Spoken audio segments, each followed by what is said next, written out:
Voilà, bonjour les amis, je l'ai déshabillé, la chaudière pour pelée, granulée.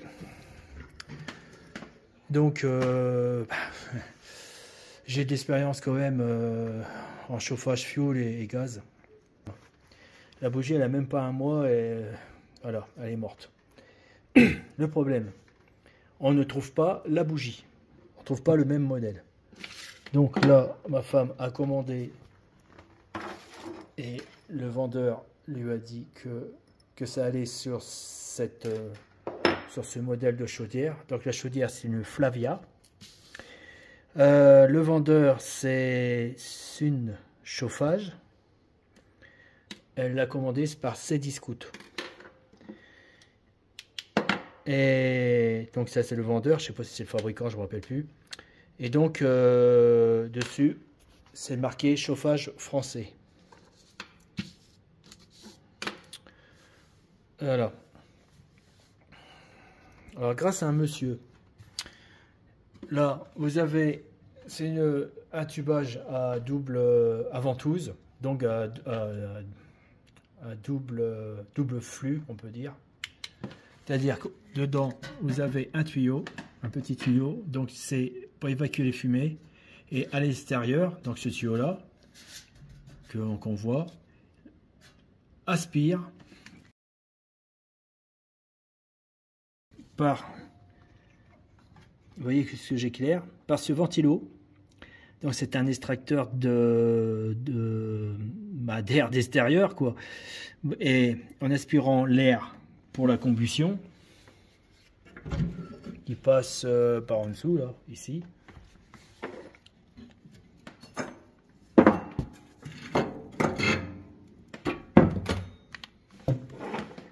Voilà. Vous voyez le tuyau là que j'éclaire. Donc l'air, elle est poussée ici. Là, c'est la partie où les granulés descendent. Et ici, c'est cette maudite bougie qui nous a lâché dans les pattes. Alors, d'après ce que j'ai compris, parce que donc j'ai suivi des youtubeurs professionnels, parce que bon, je suis pas habitué sur cette chaudière là, comme je vous ai expliqué. Ah, je voulais vous souligner un truc. Quand on l'avait reçu, il était déjà fondu. On a fait attention, on l'a pas malmené. Et ici, c'était cassé. Bon. L'emballage. Alors là, j'ai un truc que j'ai pas aimé du tout. L'emballage tout le tour. Ils auraient pu, je pense, faire un cadre de bois pour maintenir la chaudière. C'est simplement un carton. Bon, c'est un carton renforcé, mais pas de trop quand même. Il était, bon, c'est vrai qu'il était un peu plus dur que les cartons qu'on a d'habitude. Mais moi, personnellement, je me rappelle que dans mon métier, ancien métier, chauffage, il y avait bien une palette, mais il y avait un cadre cloué qui faisait le tour, et avec des morceaux de mousse de chaque côté, que la chaudière, elle était bien calée, quoi. Ils auraient pu le faire, ils auraient pu éviter ce genre de choses. À mon avis, elle a été baltringuée dans le camion, parce qu'on l'avait reçu par camion. Voilà. Donc, je reviens. Ici, la bougie, elle chauffe. Alors, comment ça se fait? Il n'y a pas contact avec le granulé. Ce granulé est beaucoup plus bas. Donc la bougie, elle est là. Et le trou, le gros trou là, c'est là qu'elle passe, la bougie. J'aspirerai, c'est pas grave. Donc voilà. Donc la bougie, elle passe ici. Et elle met le feu au granulé par un souffle, je ne sais plus combien, 200 degrés, je crois. Parce que là où le ventilo envoie d'air pour ici le ventilo, donc l'air il ressort ici, il envoie de l'air pour animer, enfin dire pour faire du tirage, mais ici il doit y avoir un petit trou et il y a de l'air qui passe et qui sort, voilà, qui sort comme ça à 200 degrés, et c'est par la chaleur que les granulés s'allument. Voilà. Donc,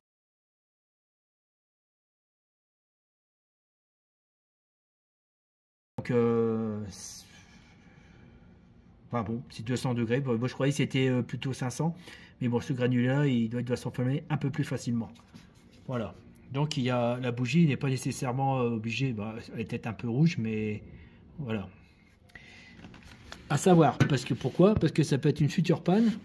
Si le trou est bouché, imaginez que le trou est bouché par en dessous, là. ce qui peut se produire, ben, il n'y a pas d'air qui passe. Alors par contre, la bougie, elle ne va pas être refroidie. Et là, je vous parle un instant, je réfléchis. Ça risque aussi d'endommager la bougie.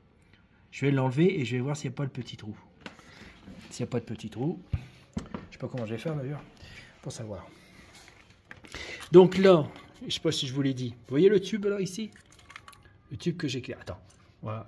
Ah là là là, c'est flou. Le tube que j'éclaire, qui est ici, qui passe là. Voilà. Et elle récupère l'air frais de dehors. Et avant tout, ça. Voilà. Alors, là, la cheminée, elle est ici. Ici, c'est la sortie de fumée. Et là, ça fait comme une collerette. Vous voyez? Je ne sais pas si je peux l'atteindre. Voilà. Vous voyez? Là, c'est là qu'elle aspire l'air. Alors, il faut faire attention que ça ne soit pas bouché ici. Sinon, ça va y avoir des ennuis. Je ne sais pas, un nid d'oiseau qui peut s'installer. Ou c'est ce que j'ai fait comme bêtise, c'est que j'ai pas mis la vis là-dessus. Elle est partie avec le vent, elle s'est collée dessus, et ben il n'y avait plus de tirage. Mais bon, je l'ai vu bien avant, j'ai bien compris. Enfin, il y aurait pu avoir pas de tirage, ça s'est pas produit, mais bon, ça a failli. Elle n'était pas assez près pour qu'elle puisse bloquer. Voilà. Là, c'est important, hein, si vous coupez l'alimentation d'air pour le feu, bah, vous comprenez, bah, il va y avoir des grosses flammes rouges et donc, je ne sais pas s'il y a une sécurité, je suppose qu'il y a une sécurité, je crois que je l'ai vu. Il doit y avoir une sonde quelque part pour éviter peut-être qu'il y ait trop de chaleur. Par contre, il y a une sonde, on ne la voit pas. Je vais la faire voir tout de suite, la sonde. Alors, là, c'est la sonde de surchauffe. Si le pôle appelé dépasse 81 degrés, d'après ce que j'ai compris, là, elle se met en sécurité. Mais il doit en avoir une deuxième, je ne me rappelle plus où elle est. Non, pas bon. Alors, ici, vous voyez, c'est un grand ventilo, ça fait un barillet tout le long.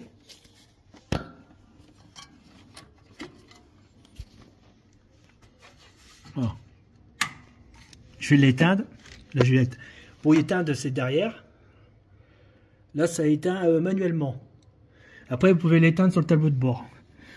Ça, je demanderai à ma femme qui vous l'explique, c'est le temps. Donc là, vous voyez, ce qui tourne là, c'est une ventilation barillet, c'est-à-dire qu'elle prend l'air de la pièce, elle fait passer dedans. Voilà, vous voyez, là, c'est la tôle qui est ici, parce que bon, il n'y a pas besoin de mettre une tôle assez épaisse, c'est juste pour de l'air chaud. Donc, elle prend l'air chaud du foyer, elle passe là, et ça ressort ici. Vous voyez, il y a des ailettes, je ne sais pas si vous voyez. Alors, les ailettes, c'est de la fonte. C'est pour les ailettes, c'est pour que l'air elle prend un maximum d'air chaud. C'est pas bête. Voilà. Donc ça, alors je suppose que si un jour ça tombe en panne, forcément le foyer sera beaucoup plus chaud et elle risque de se mettre en sécurité. Ça, j'ai pas testé, mais je pense que c'est comme ça que ça va se passer. Mais je ne trouve pas. J'avais pourtant vu une autre. Ici là, c'est le moteur pour le chargeur. Donc là, la vis sans fin, elle est ici.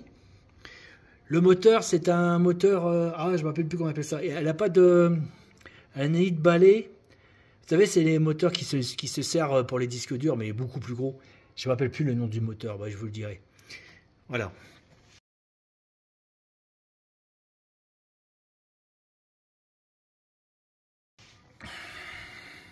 Là, voici, là c'est le moteur, comme je vous ai dit tout à l'heure, pour ce ventilo-là.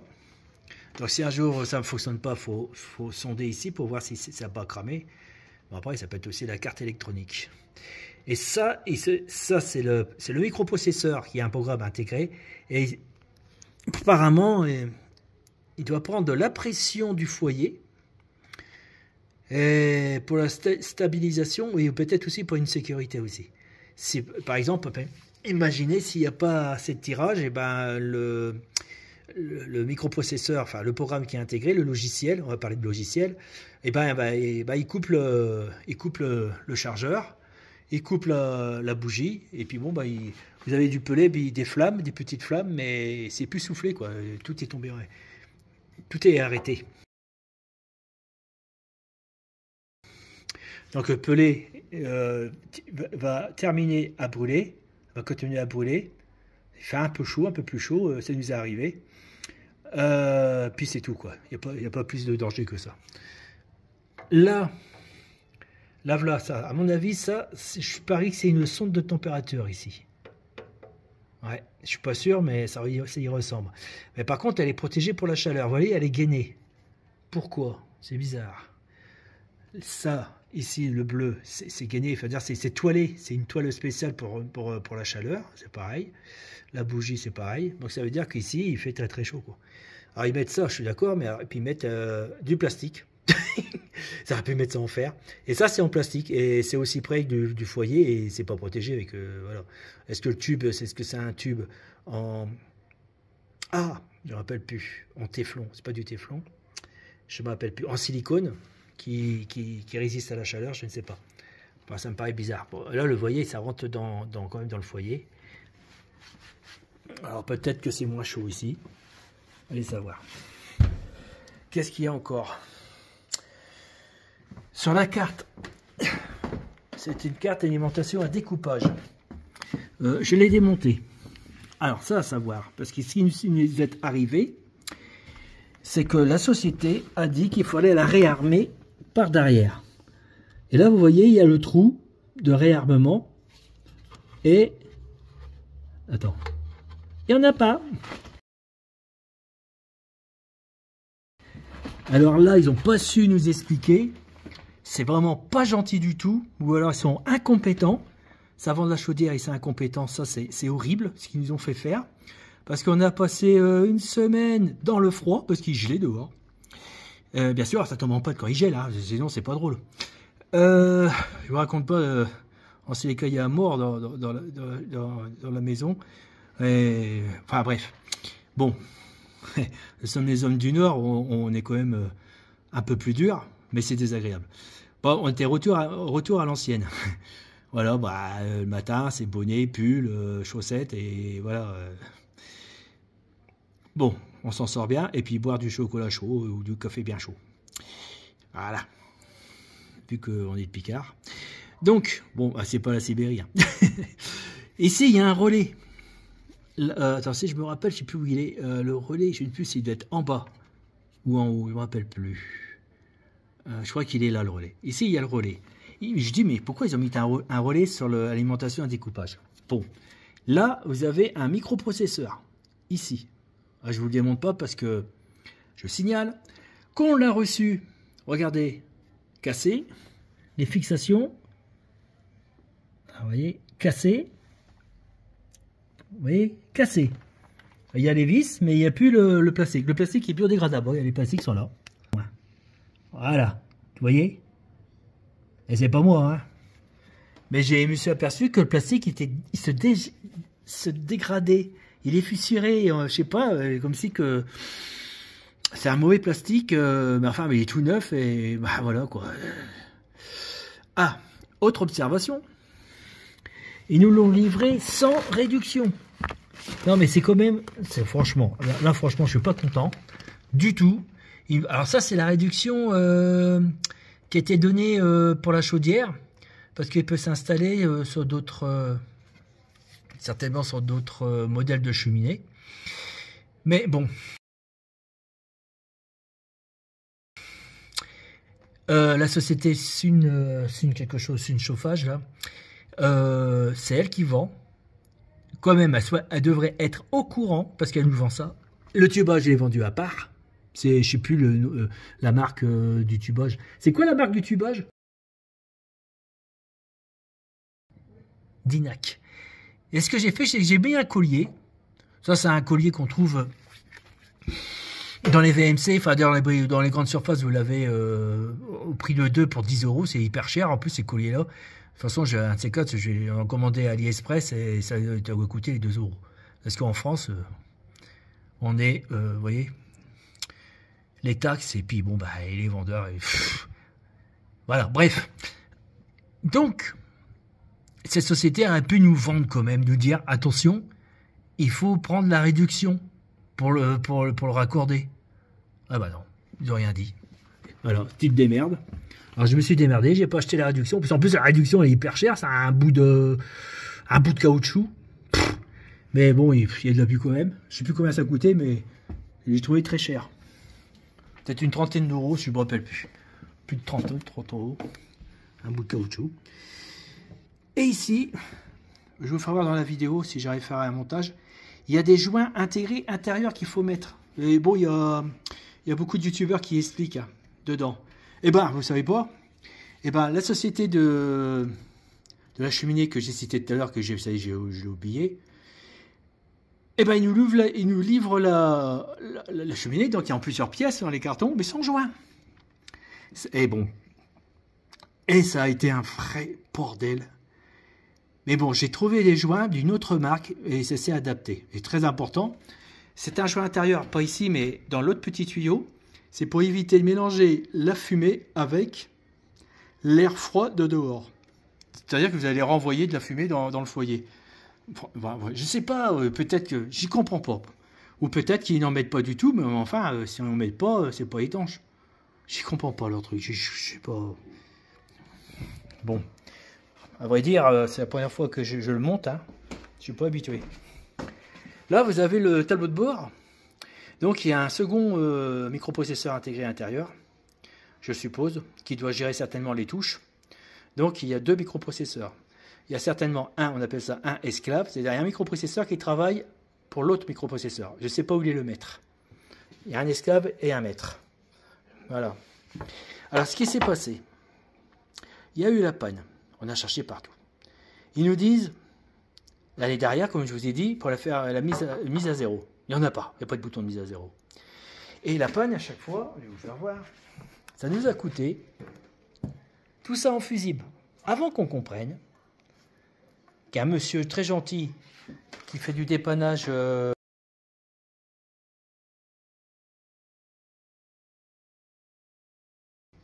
enfin de poêle à granulés, et il a dit, vous démontez les connexions et vous testez pour voir s'il n'y a pas un moteur qui s'est mis en court-circuit. Alors, je dis bon, je réfléchis. Alors si c'est en court-circuit, le relais que je vous ai dit dans la petite boîte, eh ben le relais, il sert, qui est ici. Bon, c'est peut-être une sécurité, mais bon.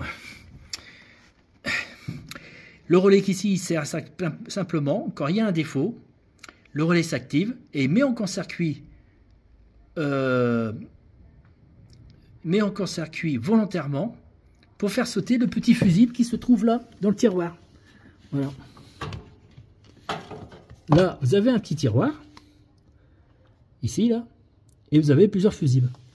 Ici, là, attends. Pas si j'arriverai. Parce qu'en plus, c'est hyper dur. Très dur, d'ailleurs. Bon, voilà le fusible. Alors, dedans, il y en avait deux. Attention, c'est flou. Bon. Voilà le fusible, parce qu'il n'y a pas assez de lumière, peut-être. Désolé, mais il y a des moments, il est flou, je sais pas pourquoi. Voilà, c'est ça. C'est un tiroir, et dedans, alors ici, ils avaient un fusible de secours. Non, ici, c'était dedans. Ici, c'était un fusible de secours, et là, c'est le fusible pour le connecter. Alors, mettez pas à l'envers, sinon ça ne fonctionnerait pas s'il ne vous reste plus qu'un fusible. Le fusible pour mettre en route la chaudière, c'est ici. Et ici, c'est le magasin, c'est la réserve. Et là, on l'a utilisé. Alors, le fusible, c'est un 3 ampères 15, si je me rappelle bien. Et un mal fou pour trouver. Et j'en ai commandé pour pas cher sur AliExpress. Mais en attendant, j'ai mis des fusibles du 5 ampères. Qu'il faudra que je change pour remettre du 3 ampères 15. Et là, bon, c'est pour dépanner parce que j'attends la livraison par le facteur. Donc, je rentre dedans. Allez là, c'est au-dessus du bouton rouge. C'est comme ça, vous voyez. Attends, maintenant je le mets à l'envers. Voilà. C'est le cran au-dessus. Le petit cran là au-dessus. Voilà. Je crois que même si on met à l'envers, ça rentre pas. Voilà. Là, ça rentre. Ça rentre. Ouais. Là, le fusible est mis. Donc, comment je sais que le relais met en court-circuit? Alors, J'ai pas vérifié, mais j'entends, avant qu'on entend le plomb sauter, mais on entend le relais qui s'allume, et il y a un petit temps très court, et on entend le plomb sauter. Alors, le temps, c'est presque une seconde, quoi. On entend clac, paf, on entend ça. Donc c'est là que j'ai soupçonné que le relais, c'est lui qui met la chaudière en sécurité, qu'ils n'ont pas su nous expliquer. Donc le monsieur de la société, je ne sais plus, qui était très gentil, qui nous a appelé au téléphone. Je mettrai en description pour le remercier, parce que c'est un indépendant qui a son compte. On ne sait jamais si vous regardez la vidéo puis vous êtes de l'Oise. Il m'a dit, alors je reviens, de enlever les cosses. J'ai pas pu les enlever parce qu'il y a un cran de sécurité dedans. Il y a un petit cran de sécurité. Il y a un cran de sécurité pour empêcher qu'ils se détachent tout seuls. Et si je me rappelle, il faut une pince pour appuyer dessus pour enlever la tâche. Mais enfin, moi, je ne l'ai pas enlevé. J'ai regardé directement dessus. Et puis, bon, bah, j'ai vu que c'était pas en court-circuit parce que sinon, si c'était en court-circuit, donc j'avais pris un maîtrise et je l'ai mis sur testeur de continuité. Ah, merde. Testeur pour savoir si c'est direct, donc ça sonne. Et si ça sonne, ben c'est pas bon parce que normalement ça doit faire je sais plus combien d'ohms. Ça doit pas sonner. Si c'est branché en direct, on entend sonner. Oh, je vous ferai voir ça tout à l'heure. Et donc il m'a dit ben faut débrancher la bougie. Je l'ai débranché. Il essaie de le remettre en route. Parce qu'à chaque fois qu'on veut le mettre en route, rien ne fonctionnait, c'était mort. Il y avait simplement... Attends, je vais vous le remettre. Là, je l'ai branché, je vais l'allumer. Donc c'est un bip qui est normal. Et on avait ça, tout ce panneau-là, on n'avait que ça. Et on veut le mettre en route, je ne sais plus où l'appuyer, ma femme. Appuyer sur un des boutons pour la rallumer. Et rien. Silence complet. Par contre... Elle s'est dit, bon, bah, c'est comme ça, je vais l'éteindre par ce bouton. Et quand elle l'éteignait, ça faisait sauter le fusible. Alors, ça n'a pas de sens. Mais bon, je ne sais pas, je ne comprends pas. Donc, elle se met en sécurité dès qu'elle éteint le fusible. Alors donc, le logiciel, il détecte le courant, la résistance aïe, excusez-moi. Ah. Voilà, c'est comme ça qu'on coupe pas le courant. Voilà, j'ai coupé. Donc, j'ai pris une petite châtaigne.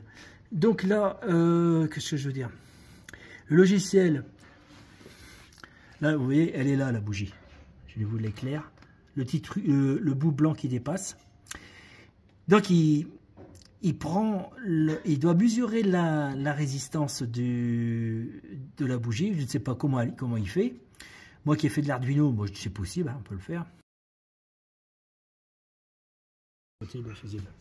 Alors pour se faire chauffer, on peut l'allumer manuellement. Le problème, c'est que vous laissez allumer tout le temps. Et dans la maison, c'était arrivé un moment, la chaleur était intenable. Et si on l'arrête, on est obligé de le refaire. Donc j'ai un insert. J'avais allumé un insert et j'ai pris un morceau de bois. Mais alors pas plus gros que ça, hein. Juste un tout morceau comme ça, qui était une braise, qui était allumée. J'ai mis dans le fond, et il y avait un peu de pelé. Alors ça d'épaisseur pelé, hein. Si vous avez ça, par exemple vous allez chercher la braise, vous n'avez pas le temps, et si le pelé il est arrivé jusqu'ici, non, hein. Vous prenez, je crois que ça s'appelle un cendrier, ça me revient. Vous prenez ce cendrier, vous le videz par terre pour le remettre après, et vous remettez un petit fond, un petit fond, hein. Sinon vous avez des flammes énorme et je crois pas que c'est bon. Voilà. Et donc on met un morceau de braise, donc on a mis ça. Je vous explique pour mesdames et messieurs que c'est pas facile, hein. On peut pas tout connaître dans la vie. On peut pas être plombier, mécanicien, enfin je sais pas quoi, bref. Quoique moi je fais un peu de tout. Alors donc là, vous regardez s'il n'y a pas trop de pelé, juste un fond. Mettez la braise. Vous remettez ça. N'oubliez pas ça, hein, sinon la flamme elle va aller sur le carreau. Et ça va pas être bon aussi. Et hop, vous fermez ça. Puis vous laissez faire. Puis vous allez voir tout à petit, ben, ça va s'allumer. On avait essayé avec des petits carrés, des allume-feu, zéro. Parce il y a tellement de vent et ça éteint les allumes-feu. Les petits bouts de papier, alors, pas la peine, ça va s'envoler. Non, mais il n'y a que ça. Ou alors, il faudrait... bah non, je vois pas autre chose. Je vais voir si vous avez d'autres idées, mais bon. Alors, surtout, veillez qu'il n'y a pas du pellet jusque-là. Bon, voilà, j'ai ce contrôleur-là que j'ai acheté à Brico Dépôt. Il fait tout. C'est génial. Faudrait que je fasse un truc... Bon, j'ai dû acheter une trentaine d'euros, mais il y a longtemps, je sais pas s'ils en vendent encore. Mais vraiment génial. Il teste la lumière, il teste le son, il teste tout. Les condensateurs. Donc là, je vais vous expliquer comment contrôler pour voir si c'est pas en court-circuit. Donc là, vous allez sur ici. Vous voyez, c'est Home, condensateur. Ça, c'est test continuité. Je sais plus si c'est comme ça qu'on dit. Et les diodes. Donc continuité. Hop, puis sur le bouton ici, fonction, je sais pas quoi là. Voilà, il est ici.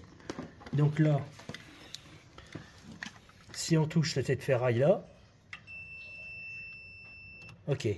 Mais ici, si on touche, ça doit pas sonner. J'ai débranché moi. Non, attends, je débranche parce que je tiens pas. Normalement, le bouton il doit éteindre. J'ai pété mon crayon. Et merde. J'ai eu peur. J'ai cru que c'était de la résistance.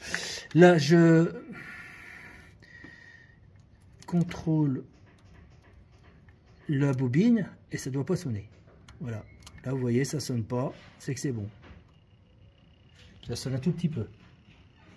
Ouais, parce qu'il doit faire 79 ohms. C'est très léger. Mais c'est suffisant pour faire tourner le moteur. Maintenant, nous allons sortir la résistance. Attends, j'ai déjà mesuré la résistance qui est... Alors, c'est une résistance standard. C'est pas la même. On n'a pas trouvé, parce que cette marque-là, je sais pas où il a été chercher la résistance. Ma femme, elle a fouillé Internet au fond en comble. Alors, si vous, si vous savez où la trouver, n'hésitez pas. Donnez-nous pour tout le monde, donnez-nous le fournisseur. Je vais vous faire voir. Là, pour l'instant, c'est une résistance standard. Putain, je suis vachement fort. Hein. Voilà. Non, ça, c'est pas bon, ça. Voilà, ça, c'est bon. Donc, ça fait 192,9, disons 193 ohms. Et celui que j'ai mesuré faisait 38 et des poussières ohms. Donc, celle-ci, elle est un peu plus forte à résistance. C'est neuf, donc en bon état. Et celui-là, bah, capoute, vous allez voir. Donc, voilà. J'avais mesuré 38 et des poussières, et voilà que maintenant qu'elle est passée à 80 ohms. Alors que quand j'ai mesuré plusieurs fois, elle était à 38. Qu'est-ce qui s'est passé? À mon avis, l'endroit où ça faisait court-circuit ne fait plus court-circuit. Mais bon, elle est défectueuse, ça c'est sûr. Voilà la résistance. Donc j'ai eu de la chance de l'avoir...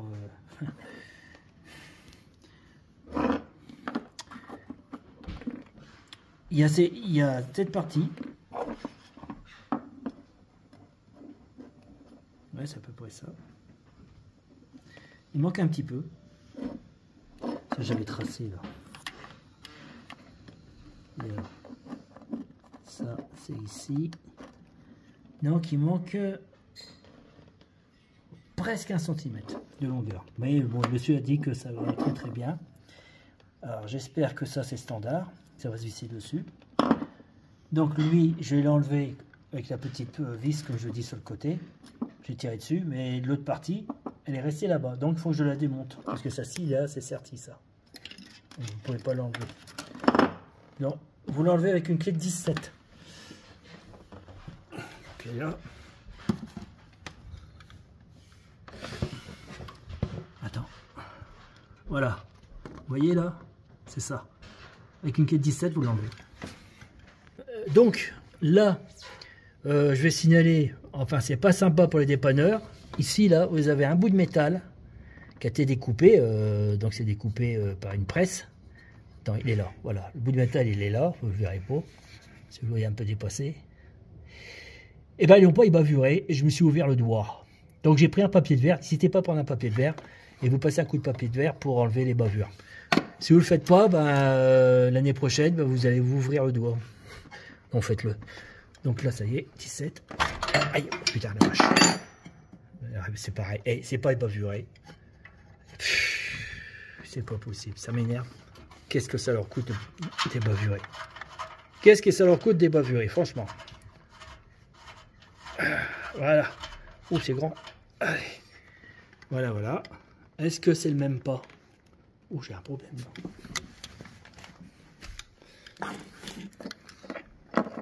Voilà, ça semblerait le même pas. C'est-à-dire l'écartement du filet, c'est le même. Alors, faites ça pour voir si c'est bon. Il rentre bien dedans. C'est OK. Vous voyez, c'est une belle technique, ça. Si ça rentre pas, puis c'est un peu au-dessus, bah, pauvre de vous, ça ira pas dedans. Désolé, mais bon. Bon, on dirait l'autre malédiction. Donc, avant de le mettre, je vous suggère d'aspirer le trou, parce que s'il y a un petit trou plus loin, puis qu'il est bouché, et ça, c'est un truc, j'ai l'impression que c'est un truc à faire lors de l'entretien. Je crois que j'ai entendu parler d'histoire de bougie bouchée, alors ça doit être ça. Parce que si l'air ne passe pas, ça n'allumera pas le pelé. Hein. Ou si ça allume le pelé, c'est peut-être en retard. Alors là, c'est peut-être pas bon du tout. Je sais pas, ça me fait un peu peur ce truc-là. Oui, parce que s'il allume le pelé en retard, c'est que ça va déborder. Imaginez un gros paquet de pelé qui prend feu. Là, il y a des flammes qui vont passer. Je sais pas, mais bon, normalement, il y a une sécurité, ça devrait couper. J'espère qu'ils ont pensé à ça.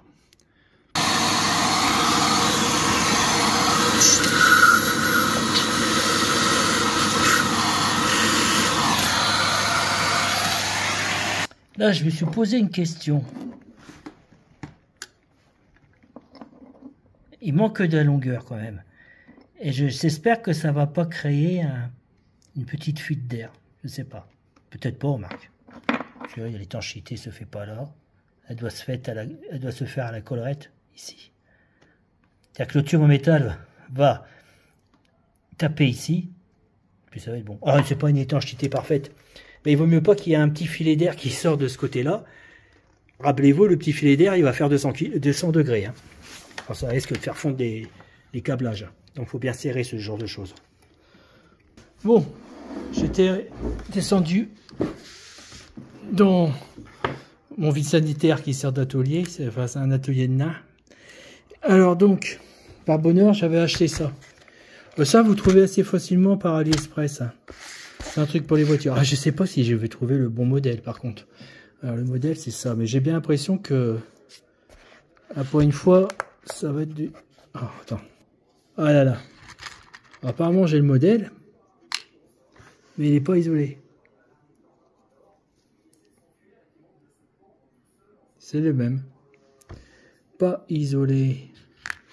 Et ça, je peux pas la revoir, cette cosse-là. Bon, de toute manière, je crois qu'il rentre dedans. Mais sinon, je vais être obligé de mettre de l'adhésif. Et ça me plaît pas, parce que l'adhésif, quand ça chauffe, ça se défait.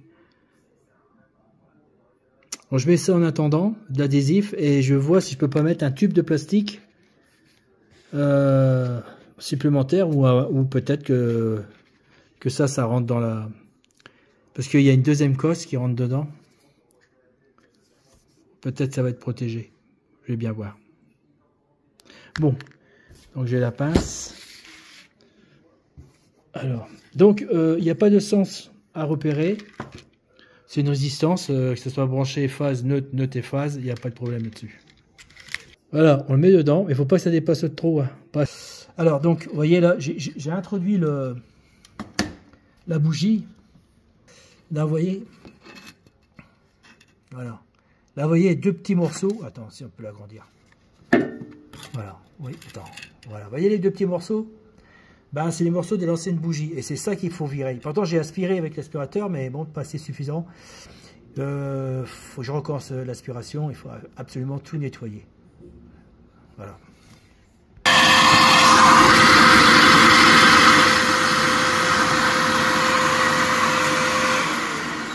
Bon, j'ai réfléchi. J'ai mis mon doigt comme ça pour boucher le trou sur le côté, pour que ça aspire un maximum, qu'il y ait plus de puissance. Je pense qu'il faudra que je prenne un petit tube en caoutchouc, que je le mette ici, et le tube, je le mets dedans, pour être sûr que tout est bien aspiré. Surtout là, c'est important. Hein. Donc c'est difficile à mettre, Mais j'ai une petite technique, si j'arrête pas la vidéo par accident. J'ai une petite technique. On voit rien. Quand vous tournez ici, là, l'embout, c'est que ça part en tire-bouchon. Et ça freine pour le tourner. Ben vous arrêtez, vous attrapez le truc, vous tirez comme ça, et il se déroule tout automatiquement. Et après, vous resserrez, vous recommencez, vous le resserrez. Ne forcez pas sur le câble, on ne sait jamais, ça peut casser, hein, le câble comme ça. C'est pas du plastique. Hein. Alors donc, je l'ai mis, attention, attention. On a tendance à le mettre à côté. Il faut vraiment que ça se mette dans la lamelle. Si vous le mettez à côté, vous croyez que c'est bon, puis par derrière, ça va partir. Attends, on voit rien parce que c'est... Là, j'ai presque plus de lumière, plus de piles.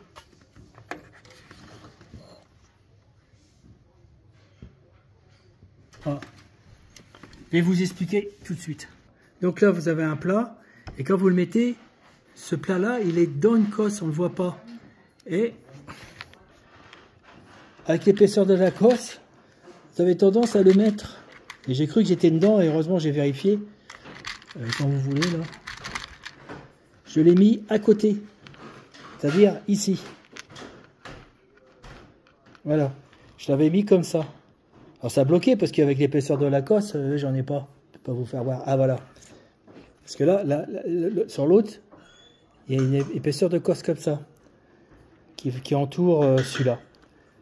Donc il faut reculer et puis essayer de rentrer dedans, c'est-à-dire de l'attraper, le sentir de l'attraper pour que ça puisse rentrer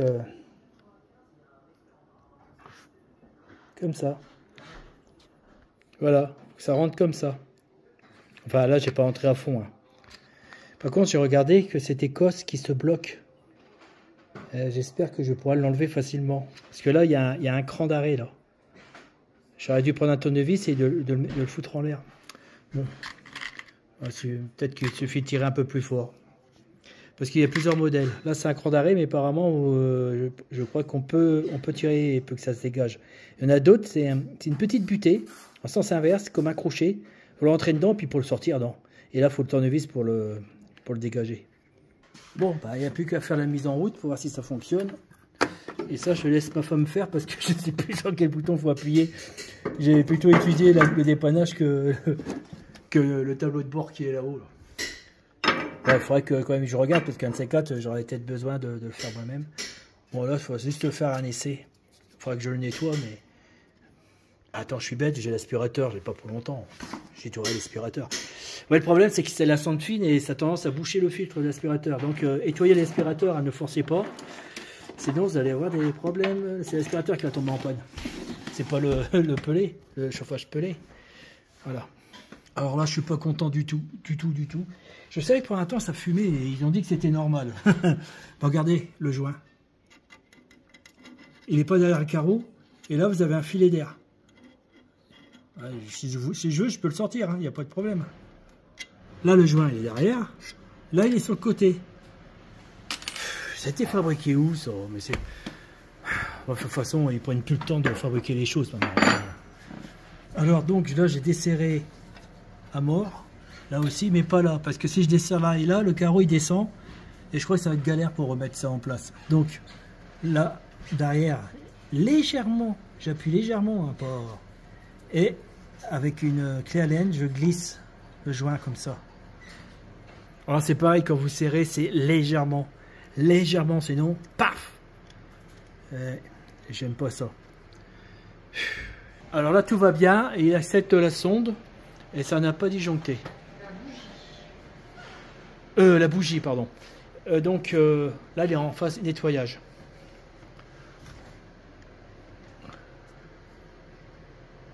Donc là, la bougie, elle doit être en préchauffage, en chauffage, pardon. Non. Donc là, elle est partie en alimentation. C'est-à-dire le convoyeur, le chargeur envoie les granulés. Et là, on m'avait dit que c'est en éclairage. Je ne sais pas ce que ça veut dire, éclairage. C'est la bougie qui s'allume. Ah, alors, l'éclairage, ça veut dire que la bougie s'allume. On voit rien avec le portable. Et là...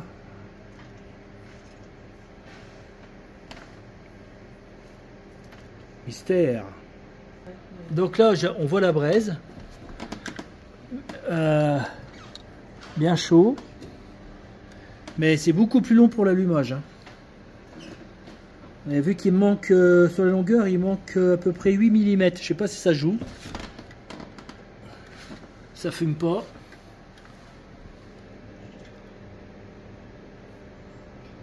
Ça y est, il s'allume. Mais c'est beaucoup plus long. Il s'allume, il s'allume, il s'allume. Et c'est long, hein. Ah, ça y est, il est parti. Vous voyez? On voit rien sur le portable. Rien du tout. Moi, je le vois. Voilà, vous voyez là? Ici, là. Ça y est, il est parti. Mais l'image est plus longue. Hein. Ouais, je dirais 2 fois plus long. Bon, voilà la galère, les amis. J'espère que c'est la fin de la galère. Ouais, ça y est, c'est bon. Regardez ça. Ça saute, là. Ça y est. Et bon, ça y est, c'est parti.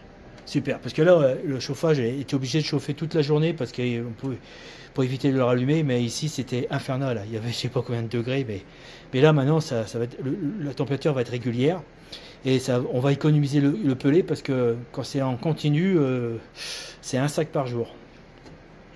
Si tu fais 24 2 sacs par jour, comme dit ma femme, si ça marche en 24 heures. En 24 heures. Voilà les amis, bah écoutez, j'espère que ça va vous aider. Et que vous ne passerez pas dans d'autres galères et que ça nous ferait plaisir de vous aider. Et pour nous remercier, abonnez-vous et mettez-moi des pouces. Les pouces, c'est gratuit. Ça fait pas de mal.